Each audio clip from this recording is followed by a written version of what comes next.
Hello, my name is Socrates, and the concepts presented may offend you. Let me start this with a hypothesis as to what customs built around sexuality are, their gains and their consequences in difference to each of the examples. Then one speculation on the rationale of custom and one direction that is less explored as a society. Let the comments speak for themselves, as these are simply considerations, but in my ability to rationalize what anthropology has taught me, the engagement of polygamy, monogamy, taxation in relation to partnerships and the differing conventions and the grounds that brought these customs to be initially. As a historical convention socially and the continued developments as we as peoples bind convention into custom. There is no doubt that in many modern homes, the financing of the lifestyle is best reflected by the number of incomes in the household and to what then status of said income is. The dynamics behind dual-income households, often brought to be through monogamy or friendship, and the component to this symbiosis financially giving both participants a boost in personal income, or if their spending power is combined, capacity to develop industry becomes possible as more persons become invested in a living situation. Differently, there are customs in many nations around polygamy. That to be in a relationship where the ability to rationalize their living situation comes from one whom has invested in industry and thus with a surplus of income can provide for more marital partners, and in many of these cases the plural partnership is from one man by several women. Noting the differences in how even provinces of states can be inclined to or decline the participation in these affairs. Grade of citizen and social status in both the public of the United States, India, and the way these nations rationalized the acts. Muslims and other communities permitted to have polygamous relations while Hindu and others are not. The native GANs inclusive to the allowed participation, but while permission to the act is not the effect of the act, permission is still not implicit to the regards of the taxonomical functions of the participants in many fractions of their federal governments. That while the persons who marry in the United States, in some states, are in these relationships, and that while married in the sense of the common law, or that their spouse is a contributive to the household, be it that the participants are engaged in the affair, or that they are in the relationship, some states only acknowledge two participants as spouses legally conjoined in their tax filings, while all others are filing as single persons, while the premise of polygamy in India primarily circulates around the women being first housemates whom the husband supports, then active house participants, either financially or in a matter of their own private industry with their own division of proprietary sense of independence on first the household, then the state taxation of the household.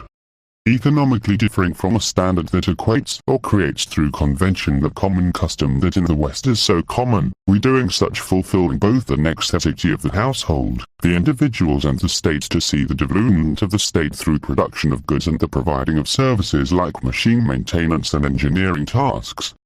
Though some points I would like to touch upon are the diversification of the practices of polygamy, such as the balancing of participants to engage the social, emotional, sexual, financial and economic aspects of which that we call the nuclear relationship. Monogamy has the gains aspect to being both financially symbiotic and the consistency of regularity found in each other, and this is why as one reason it is common, but the stigma behind why we are commonly monogamous in the West is bound to the church and conceptions of state relating to the practices of church or faith-biased officials holding office, down to the aspects of division of the taxes across several, equating less rather than the balancing per household with the generated revenue coming at a reduced living cost, allowing them to have more spending power and retain the capacity to endorse industry, invest or prepare for an education. The differing aspects into that which is considered polygamy have the gains by all consideration, but as to the losses, if social custom and the conventions of the state clash, if the religious practices or the customs bound to the immigrant from childhood create speculity in an nation that claims to be free when there are still strong grips on the concepts of sexual discourse in the building blocks of relationships, the stability and the balance of dynamics in the relationship and the end result of such civil unions. That if the state will complain about the taxation of the citizen, that if they will hire police to protect the citizens, that if a single one does not generate wealth for the nation, due to the social customs of another citizen, then is not regarded their well-being, and in such case the state's rationale surrounding the sexual discourse of their own society. If the consistency of this were to be such, let me tell a short story, Emilia and Him Meet, They have friends like most people do, but say Emilia is 19 and him 22, he grew up in Pakistan and she grew up in France, they meet in Canada and he considers himself a polygamist.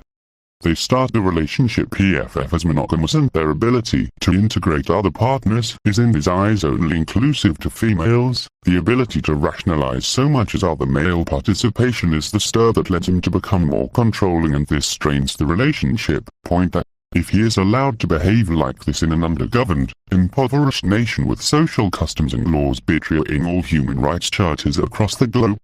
does this not, as reference to the first world, interrupt the custom without the perception that women are not equal, and for such alliance of the perception, in such cases that a woman does expect to be pampered for her beauty without the need to provide for herself, still impede on the capacity to endorse equal rights in their charters? Does this not affect the individual? Does this not affect their spending power and then in turn the economy?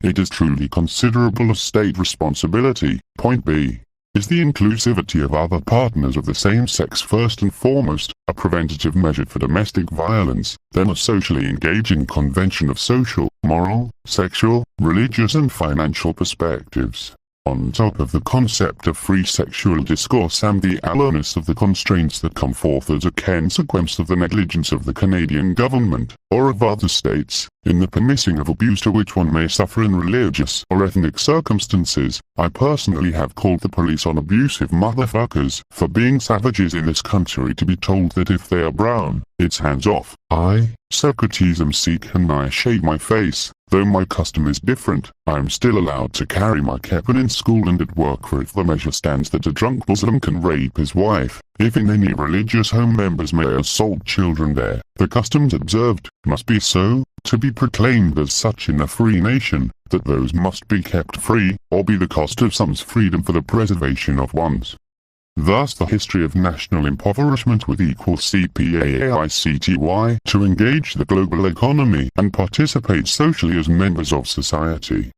My closing argument, if so, my ability to provide for others, were to give allowance for them to grow as people with the equal access to a quality life, growing together or apart as a group, would not that be their ideal situation for any nation whom cannot, themselves police a situation, and is not the insecurity of men, bred through idealistic lifestyles determined by that standard of living in a homeland of those nations which support or adopted polygamy into their society or in their religious ideology, then is not such circumstances the responsibility of the state to determine the quality of life for those, that if they do not produce, they do not have capital to support themselves or to engage the economy as a seller or labor, goods or services, they are not the capacity to rationalize this to be breach of the Charter of Rights in the protection of religious freedom, or on the restand, to discuss the discourse sexually as the state with the citizen, to give acknowledgement to those whom have been trespassed against using the guise of religious freedom, and the state providing data-backed elaboration of what is best suitable, capable and rational to the aspects of society when there is no longer a silence to the losses or religiosity and such polychromatic insecurity, to remove the stigma to sexuality in reference to basis that is homosexuality, to prevent any measure of a sustainable lifestyle being lost to the broken ideologies, customs, rationale only brought to be through the rearing in unideal environments.